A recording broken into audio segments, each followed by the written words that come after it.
I think it's important to understand that when we talk about creating opportunities from the current climate challenge, we are in fact addressing your question about how you can merge the interests of environmental and conservation-minded folks with the financial interests of running a farm, recognizing that farmers care deeply about the land and about the water, and at the same time they also want to make a living. And the question is, how do we merge those two? And I think climate creates that opportunity. I think there are ways in which we can utilize existing conservation programs and new opportunities, new partnerships that can reward farmers for doing what they are already doing, but doing more of it on the land in terms of private working land conservation, in terms of sequestering carbon, improving soil health, better nutrient management, all of which will have an impact on soil health and water quality, and at the same time creating new revenue streams for farmers.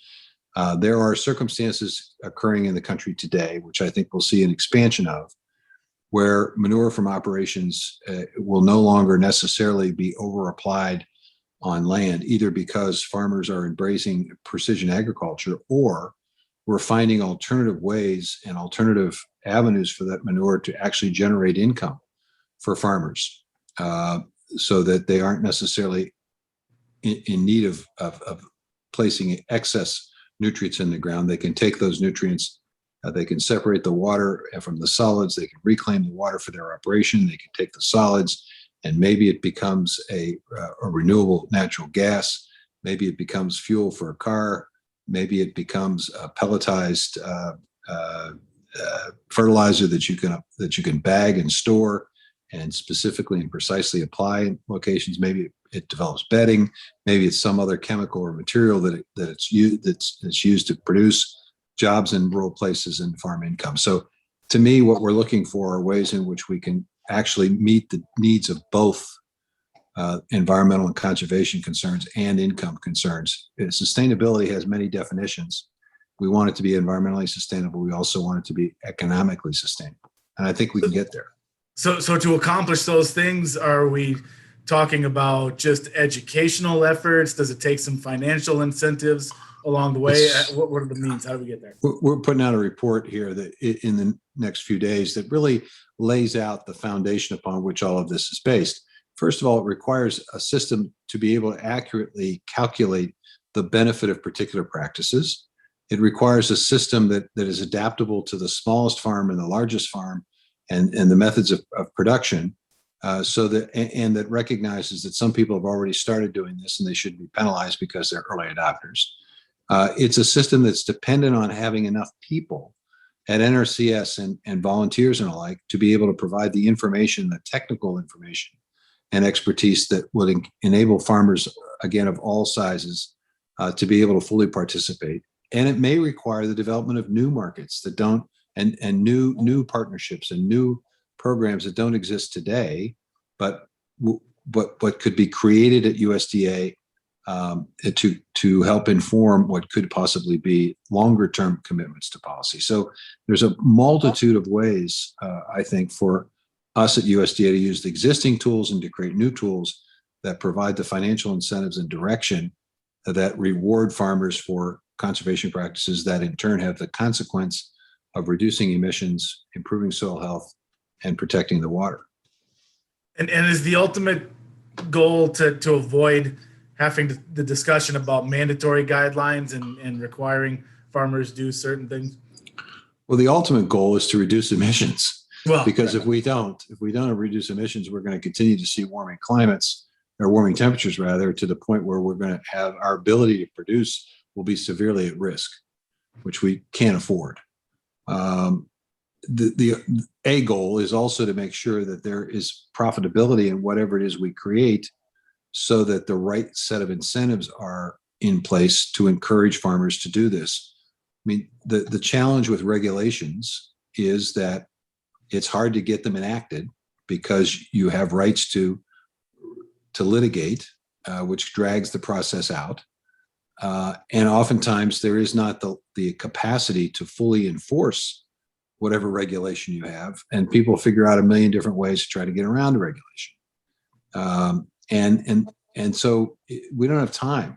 We really have to pick up the pace here of these activities. And I think the most effective and efficient way and the least time consuming way is by providing a set of incentives.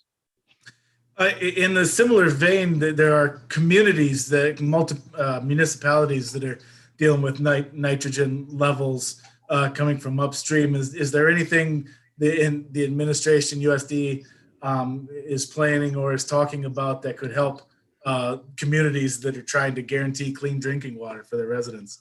Well, there are a variety of programs at USDA, at the Housing and Urban Development, depending upon the size of the community, that create grants and or low interest loans for water quality, for water treatment, for sewage treatment and alike.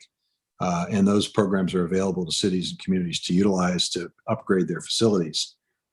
And you combine that with the ability on the farm to reduce the level of those of nitrogen and phosphorus getting into the rivers to begin with, by encouraging precision agriculture, by encouraging a set of conservation practices, by providing the capacity for farmers to benefit from new market opportunities, all of which results in a reduction or the utilization of new bio-based products that use manure as a feedstock.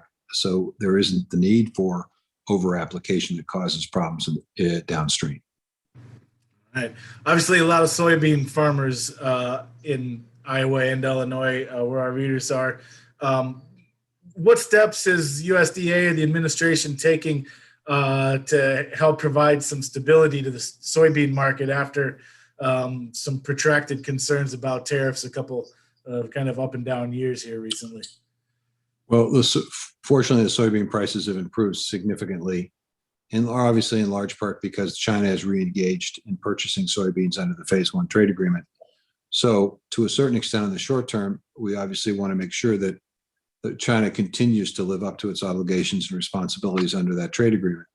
Longer term, I think it's important for us to continue to look for additional uses for soybeans domestically and additional market opportunities from an export perspective, so that we're not over-reliant on one particular customer. I think one of the reasons we saw a significant downturn in price was because of the tariffs, because our number one buyer stopped buying. So that suggests that we need a more resilient export strategy that looks for other alternative markets so that we're not as reliant. I think there are market opportunities in a number of other countries in Southeast Asia, potentially over time as well, and potentially in African countries. There are obviously a lot of interesting uses to soybeans. We've had some conversation recently about the development of aviation fuel, biofuel aviation. Maybe that's a new opportunity. There are other ways of utilizing soybeans for bio-based products. It's one of the reasons why the American Jobs Plan President Biden has put forward creates a fund to help promote bio-based manufacturing, so we can figure and a significant amount of research money, so we can continually look for new ways to use our crops, to use agricultural waste, to use everything that we grow and raise in a way that produces something of greater value. By doing that, you create multiple markets. Our focus here at USDA is on more new and better markets, because at the end of the day, that's what farmers want. I wanted to ask you about this one real quick. Senator Ernst from your home state has contacted your office with concerns about meat losing its place at the school lunch table. Are those? I don't even know how to respond to that, because there's absolutely nothing to that. I don't know why she brought it up. It's just, I don't know why people bring up issues that aren't issues. All right, fair enough. And also, real quick, on the topic of ethanol and biodiesel fuel, which you touched on there a little bit, give me your sense of it. And this also kind of involves another federal agency in the EPA. But how confident are you that those industries can feel secure and again look forward to a little more stability after, again, similarly that they've had some highs and lows in the past few years too? Well, I was really impressed with Administrator Reagan when he came out to Iowa to visit with farmers a couple of weeks ago and reassured those farmers that he understood the importance of the renewable fuel industry. He understood the importance of stability. He understood the necessity of making sure that waivers were granted in very limited circumstances and not as broadly granted as they were in the previous administration. I think he also understood the necessity of giving markets clear signals in terms of volumes. And so I think we have someone at EPA that does understand, does appreciate, and does respect the important role that the biofuel industry will play and needs to play. And I know this because he didn't just say it to these farmers, he also said it at a closed door meeting with a number of cabinet officials and the president when we were talking about a number of ways in which emissions could be reduced. It was the EPA administrator who basically said, don't forget the biofuel industry, don't forget the ability of low emission biofuels to contribute to a healthier and cleaner climate. All right, very good. And before I let you go, I'll just give you the chance. Is there anything that you're working on that I didn't ask about that you think would be good for the folks in Iowa and Illinois to know about? I think it's important for farmers to know that we are really focused on this notion of more, new, and better. We've talked about more markets with expanded export opportunities. We've talked about new markets with the climate.